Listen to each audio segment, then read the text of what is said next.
hello, welcome back to part 2. As I said, it was turning out to be too long a video to put in a single unit, so to make it easy for you guys to watch, I've just split it into 2. Let's go back to me and to Perth Festival of Yarn, which is the first piece of information on when we get back, 2018. Oh, I'm excited! Back to me in the conservatory. Next on my list today to talk about is Perth Festival of Yarn 2018. Look, I'm wearing the t-shirt Eva dropped off to me while we were in Rhodes, because she was in Rhodes with us, and she dropped me off too. So the reason I have to is because I'm there for 2 days, and after 1 day at the festival you can get hot and sweaty. So I thought, I'm teaching 1 day and I'm going to be floating around the festival the other day. But look at the back, isn't that wonderful? I love the way it describes itself on the back. Really, really nice. So Perth Yarn Fest in the front, that sheepy head logo, which everyone's getting used to. Note the hashtag on the bottom. Hashtag Perth Yarn Fest 18. Keep your eye open for it in social media. It's really quite important at the moment. So what can I tell you about Perth Festival of Yarn 2018? Well, there's quite a lot happening. First thing, and probably the most important one, is that Perth Festival of Yarn has been nominated in the British Knitting Awards. Woo! Knitting and Stitching Awards. I'll put a link in here anyway. As one of the best events of its type in Britain. So it's up against Edinburgh Yarn Fest, Yarndale. Oh, there are 5 nominees and I forgot what the other one is. Is it Wonderwool Wales? And no, I can't remember off the top of my head, that's terrible. But voting has opened, so there'll be a link appears here, and if you go to the Perth Festival of Yarn webpage, there's a link there that'll take you to where voting's happening as well. Support the festival. If you've been at it and you've enjoyed it, please, please, please consider voting for them.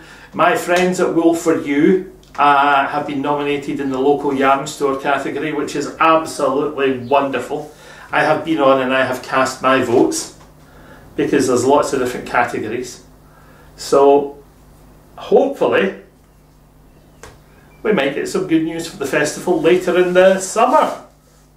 The fact that they've been nominated in their 3rd year of existence is absolutely fantastic. So exciting. So this year, 8th and 9th of September at the Dewar Centre in Perth. The marketplace, the classes, keynote lecture by one of Scotland's oldest schools of needlework, the Weems School of Needlework. It's been around for over 100 years and it's still going strong, and one of the founders' family is coming to do the presentation lecture this year, and it should be really interesting.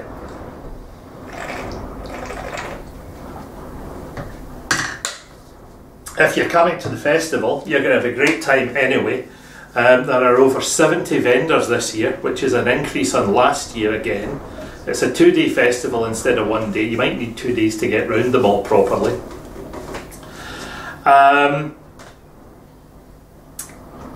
What else can I say about it? I'm teaching this year. I've been asked if I will teach my top-down shawl design class again. Now that class has now been taught at Perth, it's been taught in Aberdeen, it's been taught in Rhodes. Where else did I've taught it one other time this year, and it's been popular. Oh, I did it. Not the whole class, but part of the class, an introduction to design techniques for one of my SWI lectures. And it's absolutely brilliant fun. Everyone who's been in the class has thoroughly enjoyed it. If you want a non-enthusiast's take on the class, watch Lee's Condie last Trailiz podcast, because she talks about Rhodes and she talks about being in my class, and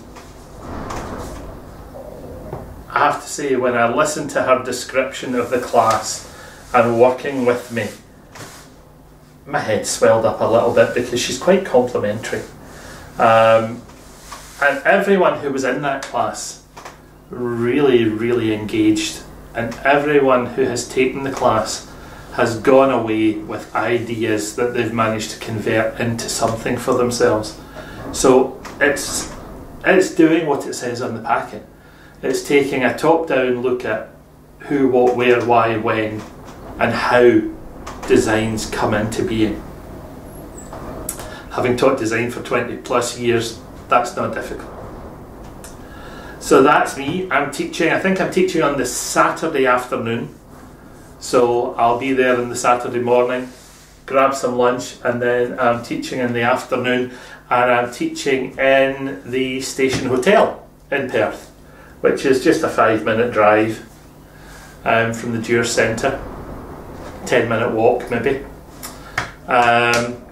So I'm looking forward to that. There are other classes taking place. There's a lovely class on sock construction and fault finding by Anna Freeberg. Now, Anna, as a podcaster, she podcasts as Yarnisty, and Anna is a sock designer from Sweden, and she has taught in one of taught at the large knitting festival that happens, I think, in Stockholm. And this is her first time teaching in Scotland. Now, she's not as well known to some people as she might be, but I have some of Anna's patterns, and she is an incredibly good designer. She has a background in engineering, like myself, so from a mathematical point of view, she thinks very carefully about how she generates the proportions of her socks. And she did an Outlander-inspired sock called the Fergus sock last year, which is absolutely wonderful. So if you're into sock knitting and you're looking for an interesting class, please consider Anna's class. It's well worth a visit. Carrie Westerman has 2 or 3 classes on the go. Details are on the Perth Festival of Yarn website. Carrie is so well known in the Scottish knitwear industry that I don't think there's going to be a problem with people filling those classes. In fact, it might be get in quick rather than miss your chance to get to one of Carrie's classes. We have Bev, oh God, is it Bev Dot? No, I think it is Bev Dot, who has won awards for her stranded colour work. I'm going to have to just go and look.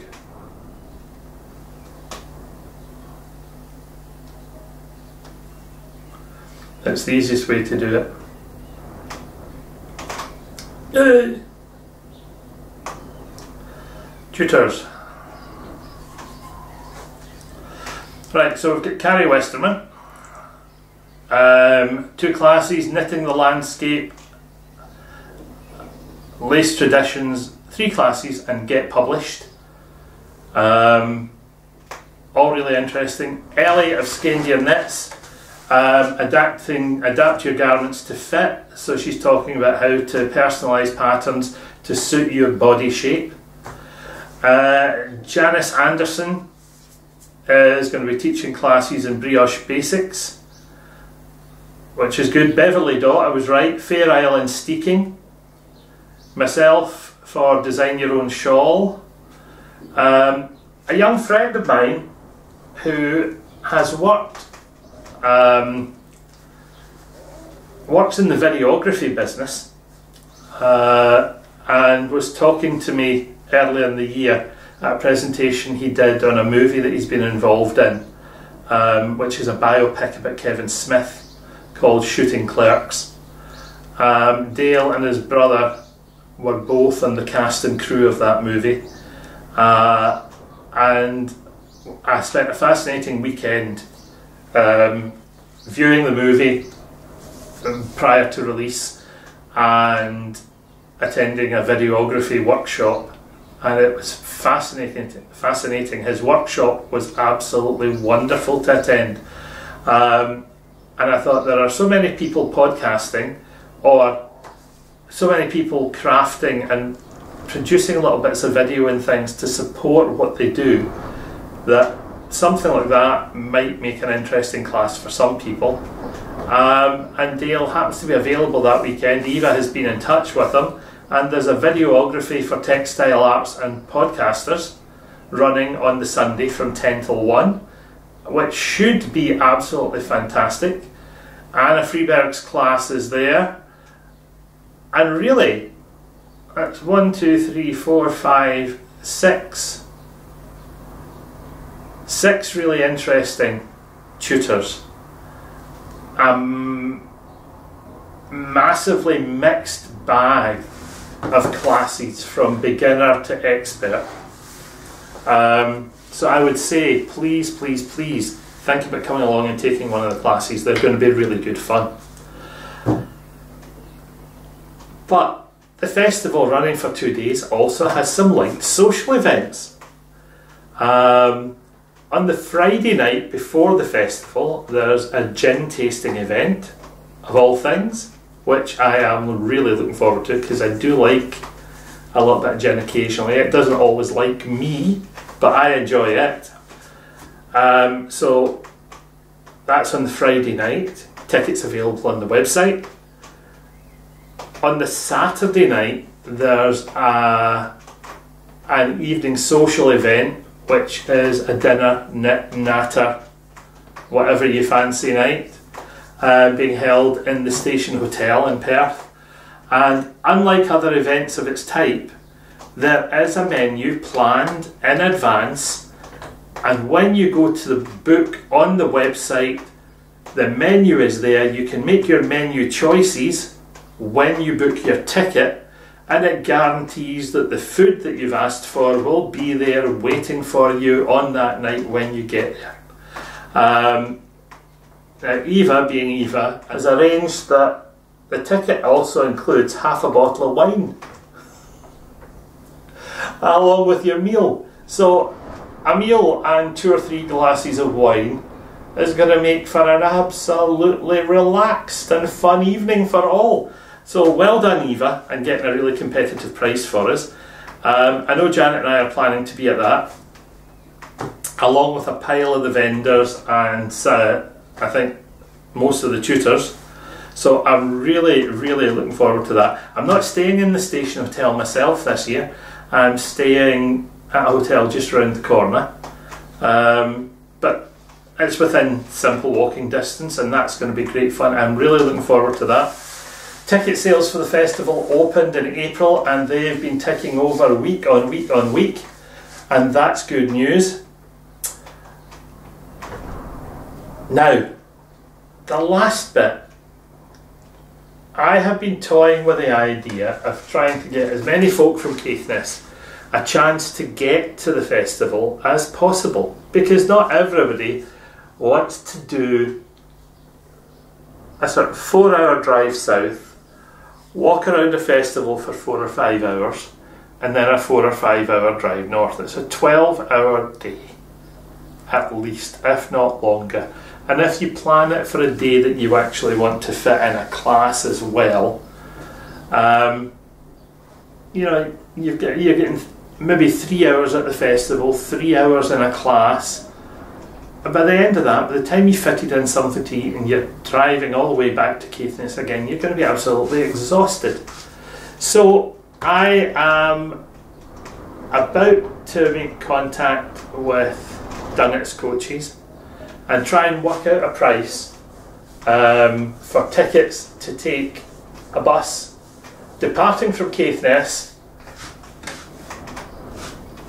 in the sort of early morning, sort of 5 AM departure time, and I can arrange for that bus to pick up in Thurso, in Wick, down the A9, pick up at say Latheron or Leibster. Yeah, pick up at Leibster, Latheron, Dunbeath on its way down. If folk want picked up between Caithness and Inverness, absolutely fine. If they want picked up in Inverness, let me know. We can work out times and pick up locations and arrange for the bus to pick up on the way south and drop off on the way north. Have your journey to Perth, have your day wandering around the festival. It should be absolutely wonderful. If you want me to arrange it in advance and you let me know, I can, once I know that the bus is viable and that bookings are in and confirmed, so that I know the bus is definitely paid for, I can ask Eva to reserve entry tickets for folk for that day if you haven't already been online to buy them. I'm sure if I ask her, she will keep a busload of tickets aside for me, or she'll send me them out by email, just to make sure that we have that facility and folk can get in quickly.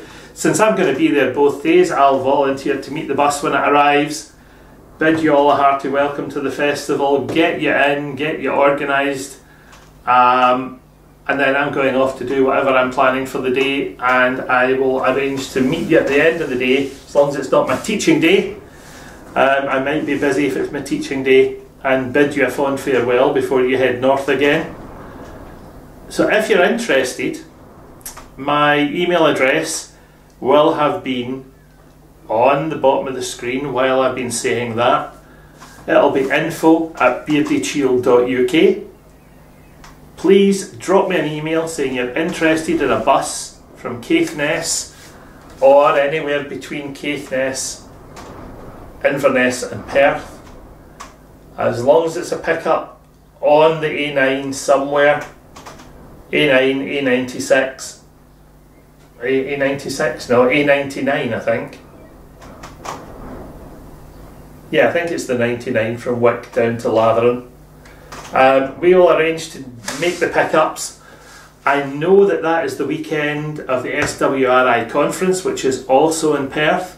So the SWRI members who I've been talking to around Caithness, if you would like the opportunity to get to Perth Festival of Yarn and you're not one of the people from your branch who's going off to the annual conference, please get in touch and let me know, and we will try and arrange that there's a seat on the bus for you. Book your seat on the bus, book your ticket for the festival, go and enjoy the yarn time at the festival, and come home squishing the yarn that you bought and maybe even casting it on if you're that big a maniac. And that's it for Perth Festival of Yarn information at the moment. Keep your eye on the website, see what's happening. Festival details have been running all the way through this little segment. See you in a while. So on to our next section. I'm going to have another drink. God, that was a lot of leathering.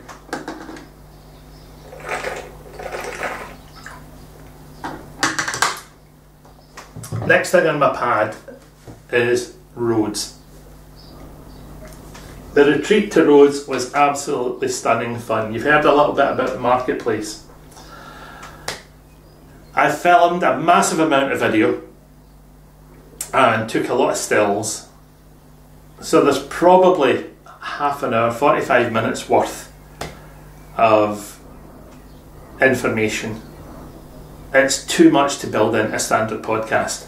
So my plan is that there will be a Beardychiel's Knitting Banter Rhodes Retreat podcast, specifically just for Rhodes, and it'll come out 2 days after this one. Because when I finish recording this set of links, I'm going to record the links for the Rhodes one. All of the video has been uploaded to my PC, and we are simply going to crank it all together and get it going. So keep your eyes open. The Rhodes stuff will be up shortly, including the reviews from the people who were there.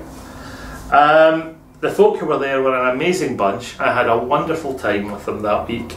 It was really, really nice. So that's that. Aberdeen is next on my list. So let's tell you about Aberdeen. Janet and I went off on the 4th of May and we drove to Inverness and then we drove to Aberdeen. We found our hotel and we booked in and we went for a wander around town, and when we had our wander around town we went double checked that we knew where Wool for You was relative to the hotel. I knew they were close together. It's just so warm in here today. I knew they were close together, but I wanted to double check because I didn't want to be late the following morning for Faye and Kathy. That would just have been bad manners. So, double checked where it was and we decided we fancied something for dinner. It had been a long drive, so we had a quick look, as one does, in Google for local restaurants. And lo and behold, there was a local Chinese restaurant. And it was only something like 0.7 miles away from where we were sitting. So we thought, that sounds like a good idea. So we drove down and we found the restaurant. We went in and we said, could we please have a table for two? And they said, of course you can. So we had our table for two and we opened the menu and the menu was lovely. The restaurant was called the Manchurian and it's right next door to a Chinese supermarket. So having come out of the restaurant, having eaten a lovely, lovely meal, we looked at the opening times for the supermarket and thought, we'll miss that tomorrow because I'm teaching all day, but it's open on Sunday, so when I finish teaching on Sunday, we'll nip down here, do some shopping before we go back to Caithness. That was a good idea. Back to our hotel, settled in, nodded off, had a really good sleep, up, showered, bright-eyed, bushy-tailed, ready for the classes. So we nipped along for opening time, met Kathy, met Faye Howard, and Faye said, well, we're heading along. They had booked a room in one of the local community schools for the classes, and it was a super venue. Lovely big conference type table layout, everybody sitting around it, able to see one another, nice conversation, nice chatting, and the first class was the Tunisian crochet class. Well, what a group of attendees. They were wonderful. Some of them are about to appear in a video clip. I set the camera up and I forgot to switch it on. It was so much fun, but we did get them at the end of the session to give some feedback. So I'll give you over to them. When you finish watching them, there's no footage from the brioche class because it was so intense and everybody was working so hard that we got all the way through the brioche and we got to the end and we got the fault finding done for some people. Some folk were whizzing on way ahead of others. Some were struggling with some aspects of the fact that you have 4 passes to complete 2 rows to make up one whole sort of yarn pattern repeat, as I would like to describe it. Some people, just naturals, took to it like ducks to water. Others had to think about it quite a lot. They all seemed to enjoy it. Some people absolutely whizzed through the increasing and decreasing bits, and were happy to go lash away at trying to get the hats working for themselves. Because I decided to start the class with teaching a tubular cast on and a couple of rows of double knitting to establish a good stretchy edge for the bottom of the beanie, there were some who struggled with that. It was quite difficult for some and it had to be reworked a couple of times. But over a 3-hour class, not everybody's going to be as comfortable with every technique in a one-off demonstration and try it themselves. And when you're doing that sort of two-colour tubular cast on, it can be a bit intimidating for some people. But we all got there in the end. The important thing is we got there. The class was great fun. Some of the feedback by email after the class was wonderful. One piece of feedback, I won't say who it was from, but when I tell the story, the lady will recognise herself. She went home, held up her little piece of brioche and was delighted with it, and her husband said, "That's it in 3 hours. 3 hours, and that's all you've managed." And I think he got the withering look, and you don't understand how difficult that actually is to learn. Poor man. I don't know if he got his dinner that night. I don't know if he's been fed since, but I do know that the feedback was good. Feedback from the shop is that they'd be delighted to have me back again, so they must be mad. Oh, day 2 was the shawl design class. Numbers for that were smaller. There was only about 4 people for the shawl design. 4 or 5? 1, 2, 3, 4, 5 for the shawl design. And it was actually in the wool shop. So that was good fun. It was a really lovely, intimate class to teach. The people who were there all came with stimulus information that they had been looking at themselves. They all had ideas for things they wanted to try. It was lovely to meet up face to face again with Ellen Sheck, one of my indie dyer friends, Mrs. Lamb Yarns. Ellen is an excellent knitter and a good dyer, and we'll be seeing her at Perth. I'm looking forward to that.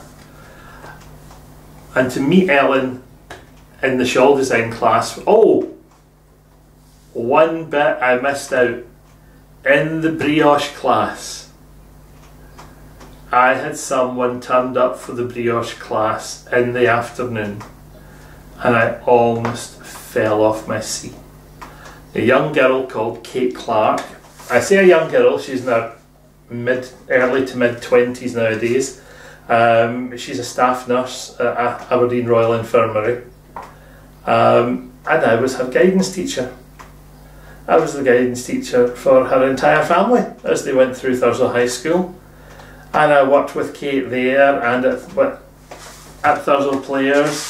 Her mum and dad I've known for a long time as well, and to have someone that you've known for a long while and since they were quite a small kid suddenly appear in a knitting class a couple of 100 miles from home was just wonderful. It was a lovely, lovely surprise. So Kate, it was nice to see you. So that was that. That was a really good weekend. The shawl design class was super as well, and there's footage of the shawl design class running. I'm just going to let some of it play. I don't know what classes will be next. The Tunisian crochet folk asked for a more advanced class to follow, and I have a feeling that it will be a combination of Tunisian entrelac and lace to create a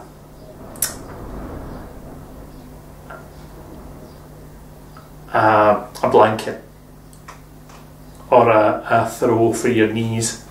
Now it could be used to make a small baby blanket or something, or it could be used for a larger throw for your knees.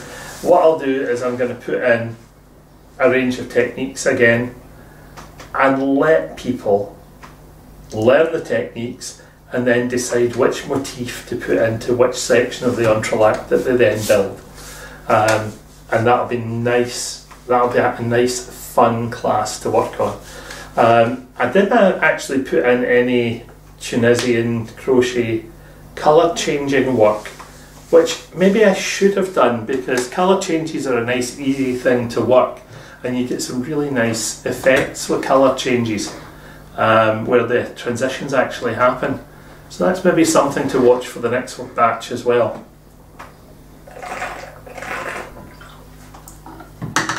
So over to the Aberdeen footage. See you at the end of it. Hi folks, I'm in Aberdeen with Wool for You, and we are getting to the end of the Tunisian crochet class on Saturday morning, and it's been great fun. The folks here have been absolutely wonderful to work with. Look, they're all still working. That's wonderful. Say hello folks. Hello. Some of them have said they're happy to appear in the podcast, but they don't want to speak to us. They're shy apparently, which I don't believe, and some of them are quite happy to speak to us as well, so I'm going to try and see if we can get some interesting comments. Who's going to be first? Mo. We'll stick it over here. Okay. We'll get you folks. Right. What have you enjoyed about this morning? Just tell us anything you fancy. Tell me I'm lousy. Not at all.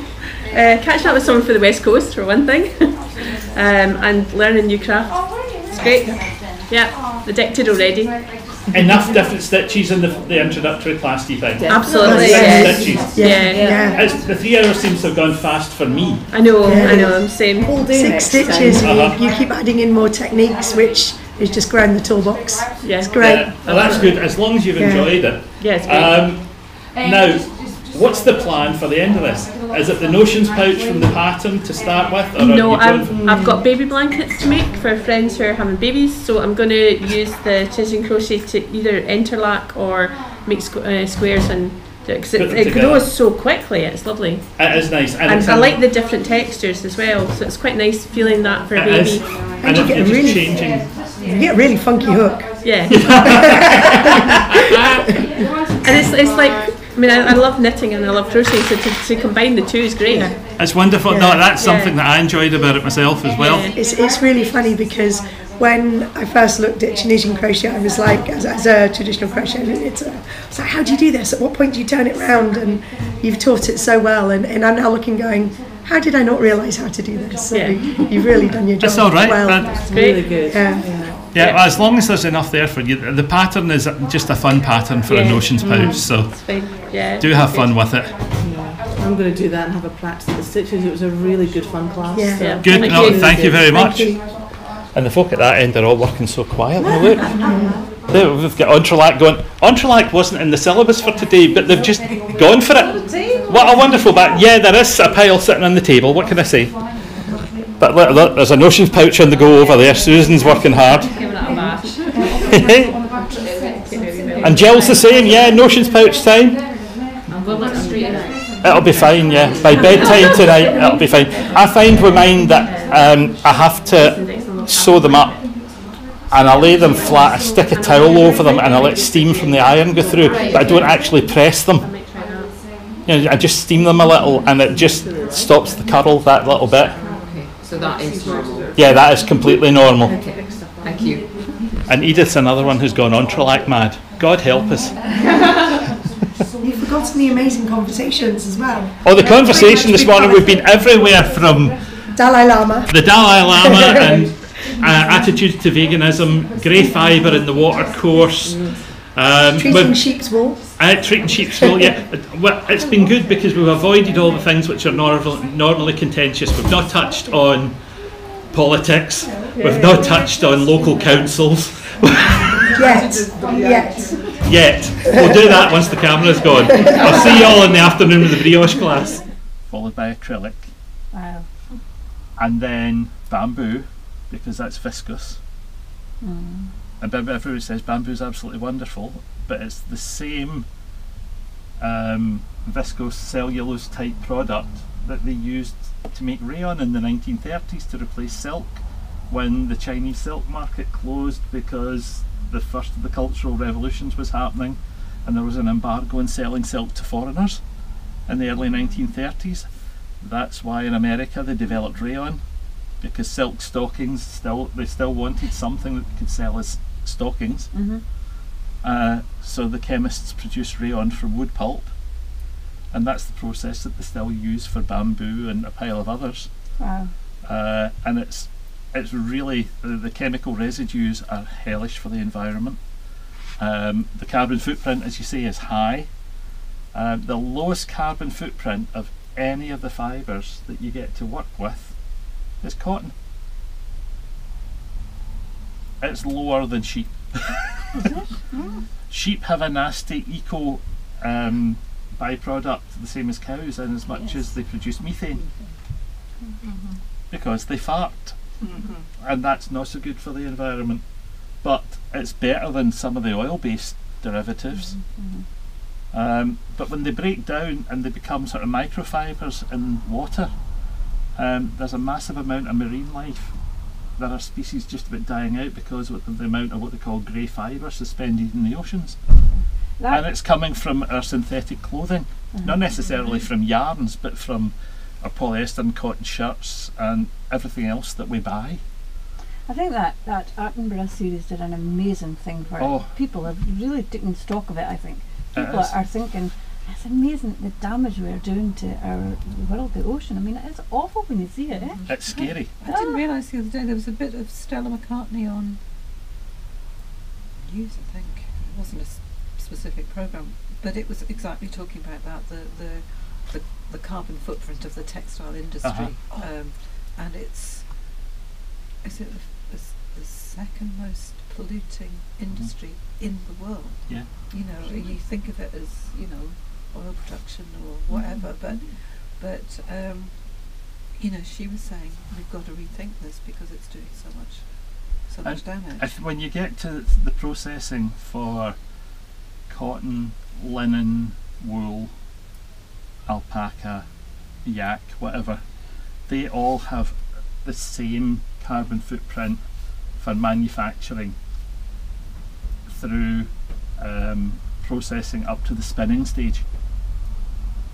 Right, so they're all identical, and that bit doesn't change, and it's pretty low. You know, because they're all natural products, they're all pretty low in the grand scheme of things. And then you start looking at the places where they can have zero carbon footprint, because if you're willing to swap back to industrial revolution machinery driven by a water wheel and gear systems, you can actually spin all of the fibres that we want with zero carbon footprint, apart from the manufacturing of the machinery originally. So the old Victorian mill equipment, which was run on giant water wheels before steam engines, was completely eco-friendly. And I think we have the resources in Scotland, we have the water resources to be able to do stuff like that quite easily. So why don't we suddenly specialise in trying to get... But you see, you're always up again. I mean, it's like the small shops versus the big superstores now. You're all up down to cost. You know? People are wanting... People are not happy. Everybody's wanting everything for nothing, as cheap as they can get it. You know, people need to take stock and say, right, how much clothes do you actually need? You know, like back when we were little, you had your school uniform and your Sunday best. That was it. You weren't at the shops every week buying new clothes. And even when you were going to the dances, it was like the same outfit wore again. But that's just it. As a kid, you had I had my plain clothes. The stuff you were allowed to wear after school, but before bedtime. And your drindle for my Sunday drindle. And that was normal. That, as you say, there wasn't a lot. The only thing that you tended to have more than 2 or 3 of was underwear and socks. I was allowed one set of underwear a day and a pair of socks a day, and my mother studiously counted them to make sure that my brother and I were changing, because if you didn't have a full set of socks or a full set of underwear in the washing basket, She'd be saying, "You dirty little devil, you." What day did you not change your underwear? I don't remember, Mum. But look at the amount look at the wardrobe of clothes that some little toddler kids have got. Ridiculous. I mean, and they're only going to last 3 months. They're going to grow out of them. They're going to grow out of them in no time whatsoever. Ridiculous amount of clothes. Yeah. I think all the things that Leo wore were Reuben's. He had 100% hand-me-downs. Unfortunately, that's had to stop because there's a girl. No, 2-year-old Leo is now bigger than 3-year-old Reuben. Oh, right. He's taller and he's the same width across the shoulder and the chest, and it's just yeah. Well, my 3-year-old Reuben, he's just 3-year-old in March. His latest pair of jeans are size age 5. You know, it's just. But children. And he's not fat or anything. He's just big. You know, it's just. And I mean, I worked for years in retailing. I worked for C&A, and then I worked for. Do you remember Goldberg's? In the 70s and 80s, they had a chain of stores across the UK. Headquarters was in Candleriggs in Glasgow, and I managed their children's wear and layette in Candleriggs for 6 months. And it was interesting, absolutely fascinating. But because I've always done things like that, knowing a wee bit about how the industry ticks over, you think, what is it about the sizing patterns? Children's by height, but not by chest size or waist size, which is common sense. And for years we would say, and even the ladies who worked there were trying to persuade the management that they needed to dump the 8, 10, 12, 14, 16 and actually put proper dimensions on the bust, the waist and the hips. To Sandra and everybody for ages, because the same as gents. Because everybody comes in looking for the baby clothes, and they say, well, they'll say, oh, age 3, oh, but he's big. And goes, well, we say, stop putting the ages in these patterns, put size. Because everybody, that would make people rethink. 20 inch, 22 inch, 24 inch, 26 inch chest. They'll say 3 months, but what the actual size is, because the kids are big now, you know, 6 to 12 months and then 2 to 3 years. They are big kids. They're taller. They're just better. Yeah. They stop putting ages, because people, and they'll say, oh, and it's age 3 and it's far too little. But you know, look at the size of it. What actual size is it? The amount of people that don't know the size of their kids. It's amazing. But then you see, I do buy clothes by the sizes that they say, because I'm buying for other children. So, but it is usually a case of, okay, it's a newborn, right, I'll buy 6 to 9 months old or something like that, or 2 to 3, whatever it is, because I've no idea what size they are. And I wouldn't know what inches. But that's. But I agree with what you're saying. Because a lot of people just want to say, would that fit? And I go, I don't know. Is it a big fat child, or is it a small skinny child? Or and it's nothing to put an inch tape around a kid and measure them. The one that I find really hard, and it was when Ian was little, he wouldn't stand still for 2 seconds to let you measure him, the wee devil. And we used to turn it into a game. I'd say, right, how big a number is Grandad's tummy? I'd measure my waist. How big a number is your tummy? And as he was starting to recognise individual numbers, he'd say sort of like 2, 3, whatever. And he'd say, right, let's measure it. Put your thumb on the number. Now look at the 2 numbers. What are the 2 numbers? Tell me and I'll write them down. Do you want to write them down? And you had to turn it into a big game just to get a set of measurements to plan a sweater. But you never, I don't know, I never knit the size that they want.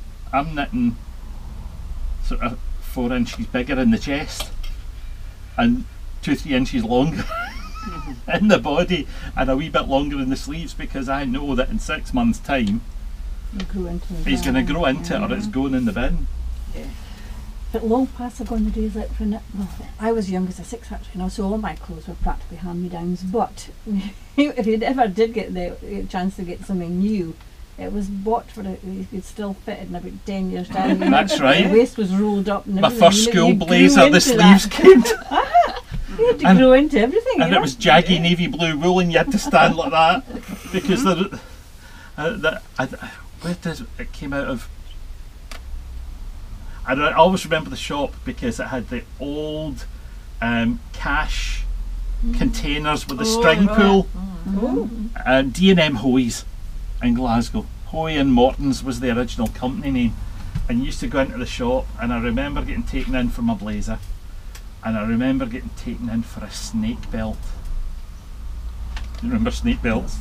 Yeah, with the little... The plastic with the S-bend snake. Oh yeah, yeah, okay. I remember being about 8 and being taken for one of those, and to keep us occupied, my mother would say, "Follow the money and come back with my change." And you had to run through the shop following this thing as it whizzed up to the cash office, which was always in the centre of the shop. And the staff on the floor didn't handle money. They just put everything into a tin, sent it up, and your exact change came back down. Wow. You're looking amazed. I remember that. The shop owners did not trust the showroom staff. I was just a youngster, a fogey loan, for goodness sake. I think the first time I was in Aberdeen is when I left and went into nursing. Big city, it was like, oh. And I remember going into the other another big department store in Glasgow in the 60s was called Dallas's, and they had air tubes. Where everything went into a tube and behind went shh, and it shot off up the tube and all. Well, we're almost at the end, folks. We've done Aberdeen, we've done Rhodes. That leaves one last thing to talk about.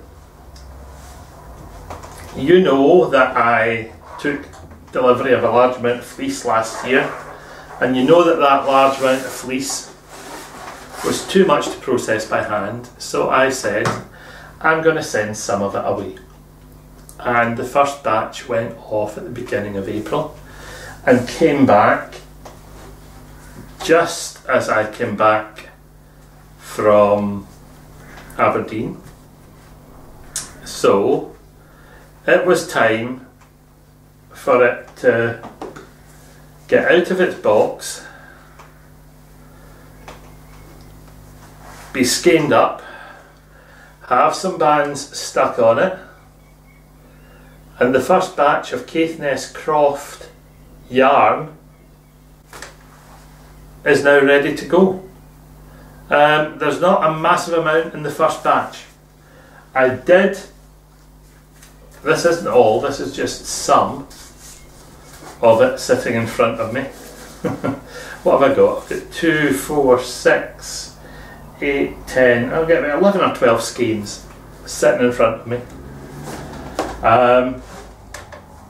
It's a DK weight yarn, and that DK weight is coming in 50 gram skeins, which is approximately, and I'm saying approximately, it's a minimum of 88.5 metres, because with all spinning you get the occasional thin bit, thick bit, yarn density changes a little bit. I discovered that it was safer to have a minimum length but guarantee the weight. Pardon me. Because I discovered that when I tried winding the first couple of skeins by specific, oh, I've picked up a bit of fluff. What is that? That's a dark thread. Why have I got a piece of dark thread stuck to this? Oh no, it's not stuck to it, it's actually spun into it. Must have been a dark thread, a dark...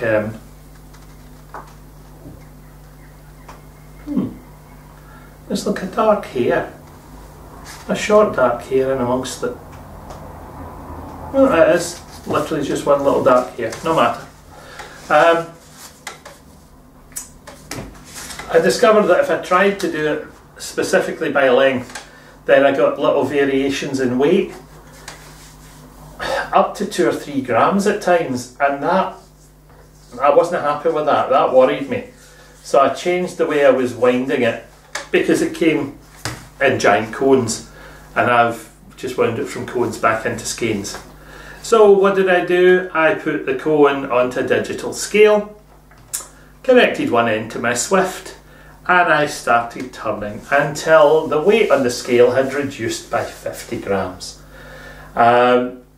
And I discovered that on average I was going past the 88.5 metre stage quite happily to get to the 50 grams 9 times out of 10. And that made me think I'm happier with the weight.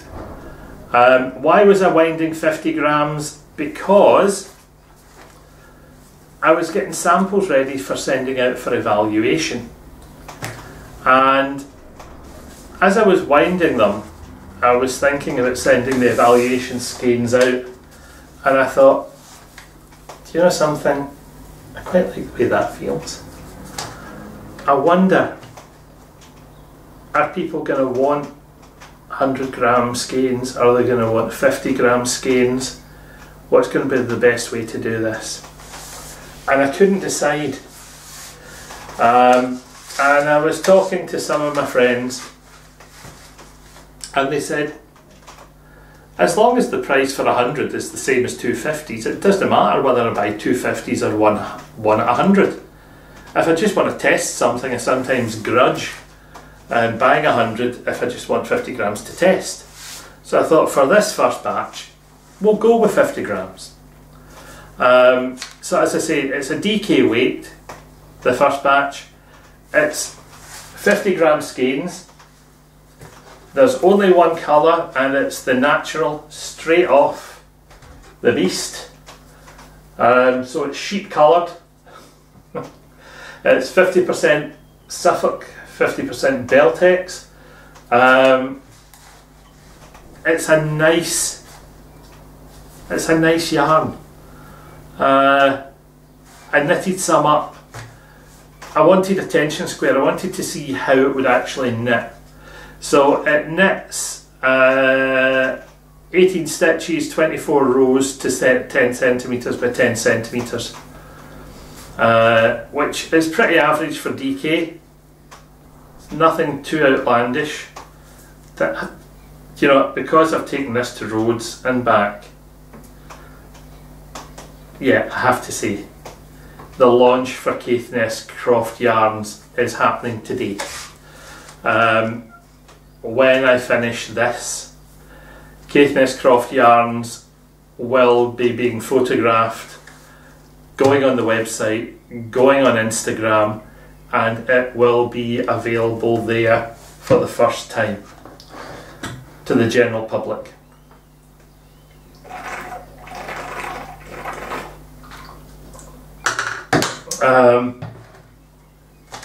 I have to say that I will be quite happy to put it out in 50 gram batches. It's nice and straightforward for me making them up and for the people receiving them.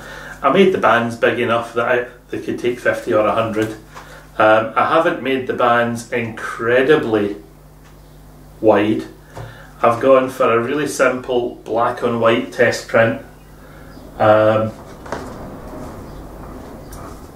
So the first batch of bands are on a brown craft paper. I'll show you the image in a little more detail elsewhere, but the image is of an old Caithness flagstone windmill at the Castle Hill Heritage Centre in Castletown. It's quite iconic in terms of Caithness, and I have to say, for a first print of the label, it's not too bad. I mean, it's just been run through a simple black and white laser printer. The copy of the quality of the text is maybe not as good as I would have hoped, but it's a first run. That'll adapt. 10 sets went out for evaluation. Some went off to Norway. Some has gone around the UK. Some went to Louise Scully at Knit British. Some went to Carola Cass. Some went to Grace O'Neill in Ireland. I've just sent some off to Karen at Sunshine. Oh, Karen at Sunshine Crafts, I want to say. My brain's gone. In France. There's some has gone to England to my favourite test knitter, Penny. I took a kilo and a bit with me to Rhodes, and half of what I had with me sold in 15 minutes. The first few folk who saw it went, oh, and it's all British, it's all wool, and oh, that feels nice, I want some of that. So there's a pile has gone to Sweden, there's some has gone to England. I can't remember if Carmen took any to take back to Australia. Taking wool to Australia sounds almost counterintuitive. So it's there. I have to say, it came back from the mill. I'm really happy with it. Because it's small batch production costs are quite high. Consequently, it's going out at a price point which reflects its unique single farm heritage. It's Scottish yarn from sheep being kept in Scotland. It's been processed in Scotland, and it's a nice product. I'm happy with it. It's comparable in texture to the Border Leicester when you feel the two yarns. So I'm quite happy with that.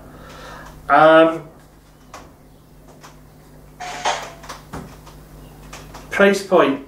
Oh, I sweated long and hard over the price point, and I couldn't decide what was fair for it. So I took some advice from other folk in the industry. I took some advice from one or two of the knitters who I'd sent samples to. I've asked for personal opinions from one or two folk who are quite famous online, but I haven't asked them for commercial reviews because I don't want a commercial review from them. I want their personal opinion as knitters, just for my own decision-making process. Although my own decision-making process has been overtaken by nature. This is the first batch. Batches 2, 3, 4 and 5 will now have to be booked in. Shearing of this particular flock happened last week, and I have this year's shearing in my shed already. Now, there were 6 small black bags last year. There are 4 big black bags this year. So it's the same amount of fleece, and it looks to be in nice condition again, and I'm really quite looking forward to seeing some of it processed. And I have to say that Caithness Croft Yarn looks as if it's here to stay. The brown craft paper label I'm quite happy with. It's maybe narrower than it needs to be. I don't know. I seriously don't know. I haven't decided yet. I mean, I'm saying that the text is kind of strange, but it goes with the sort of mottled nature of the craft paper. The only thing that I'm going to change is the first test batch of labels had all of the yarn information printed straight on the label. And I'm going to swap that over, and the actual yarn fibre mix tension information is going to go onto white sticky labels, and I'll use the white sticky labels for sealing the bands. I think it makes more sense. So yeah, price point. Sorry, I'm wandering. I've eventually decided that to make the yarn viable as an ongoing concern, so that I don't try and undercut other people on the same small batch production bandwagon. I need to match their prices. Consequently, 50 grams is going out at £9. Postage and packing, I haven't worked out yet. Postage and packing, I'll calculate for the UK, and if it's international postage and packing that anybody wants, I will, once I know how much yarn that you want, I'll calculate the postage and packing based on the postage rates and things that I have, and I will come back to you with the postage and packing price.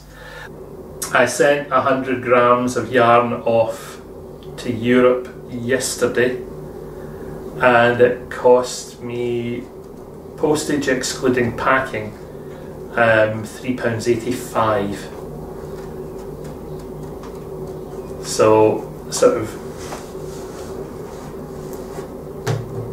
the Royal Mail standard postage rate for Europe for 100 grams of yarn and its packing materials, which takes it to it takes it over the 100 grams, but it doesn't take it up too much towards the 250 that you're allowed in that particular pricing band, but it does take the cost up to £3.85 for postage alone, which means by the time you include packaging, you're probably going to be about £4, which is €5 for postage and packing in Europe for 100 grams of yarn, which seems high, but that's what Postal Service are asking for.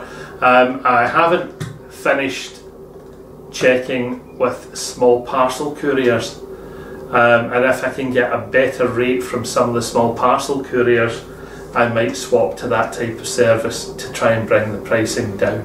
It depends on the speed that people want yarn at. If they want it as fast as possible, I mean, within the UK, 100 grams of yarn vac packed goes into a standard letter envelope, an A4 envelope, and can be delivered first class within 24 to 36 hours. So that's not bad. I know that if I get something in by 5 PM one day, I can have it packed in an envelope and ready to go to the post office first thing the next morning. So that's absolutely fine. I don't have a problem with that. So Caithness Croft Yarn in all of its cream, squidgy lusciousness. Oh, the indie dyers who have got some of this have so far said this will dye up beautifully. I would say that there's probably about 4 and a bit kilos left. Yeah, 4 to 5 kilos left of the yarn at the moment. I'll contact the mill and get the next batches booked in as quickly as I possibly can, and we will just keep production ticking over. I have been told that if there's Caithness Croft Yarn still available at Perth Festival of Yarn time, I'm welcome to have a pattern in yarn pop up in the Podcasters Lounge one afternoon, and I may be tempted to do that. We will just wait and see. I have also been asked if I have yarn available, will I take it and make it available at the May Highland Games this year, which is the annual games in Caithness, which His Royal Highness the Prince of Wales attends, and he's very keen to promote young local brands. I'm not exactly young, but the brand is, so it may be that this goes on sale at the May Games as well. So I don't know if there will be any left by Perth. I might even have another batch processed and back by then. So fingers crossed. Wish me luck. And that finishes that bit. That just takes me to what's next, the final roundup for this podcast.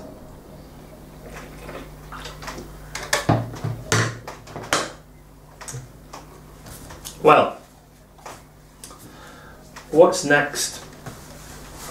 My trainee knitter, Rachel, who appeared in the first episode of Beardychiel's L Plates, has sadly been in hospital. She's now home, and I believe is relatively comfortable at home. I have been chatting to her on Facebook, and as soon as she's feeling up to it, we will record the second part of her journey into learning about two-colour brioche and designing and making her Crohn's charity beanie, which I will publish as a Beardychiel pattern, which will be a pay it forward pattern. You can download it for free as long as you provide evidence that you have made a donation of some kind to Crohn's or colitis research. So hopefully Rachel will be well enough soon for us to record the second part of Beardychiel's L Plates, and hopefully she'll have made some progress and she'll be ready to actually cast on her beanie and to decide on roughly what she wants the pattern to look like. So that's that bit. Next bit, I have been asked by several folk from the SWRI and a couple of other places, will I be teaching locally in Caithness? And the answer is yes, I will be teaching in Caithness, and the exact knitting or crochet classes that I will be teaching I'm going to be working on in the next week to 10 days. And then I will put out a quick update on Facebook, Instagram, a short video ad to say that they're up. I'll arrange some posters, get them into the local yarn stores, and there will be a sort of 4-week sign-up period before classes start. And that'll be that bit. I'm going to do it. Well, folks, guess who forgot to empty the SD card in the video camera before he started recording today? And I ran out of space. But it was just as I was getting to the end anyway. Consequently, the only bit that's missing is my sign-off. So you've heard everything that's there. Keep your eyes and ears open for the Rhodes Retreat video, which is due to follow on Tuesday, Wednesday, Thursday. And I will look forward to getting feedback from you as these go up. Until then, this is Beardychiel saying, keep happy, keep knitting. Cheerio.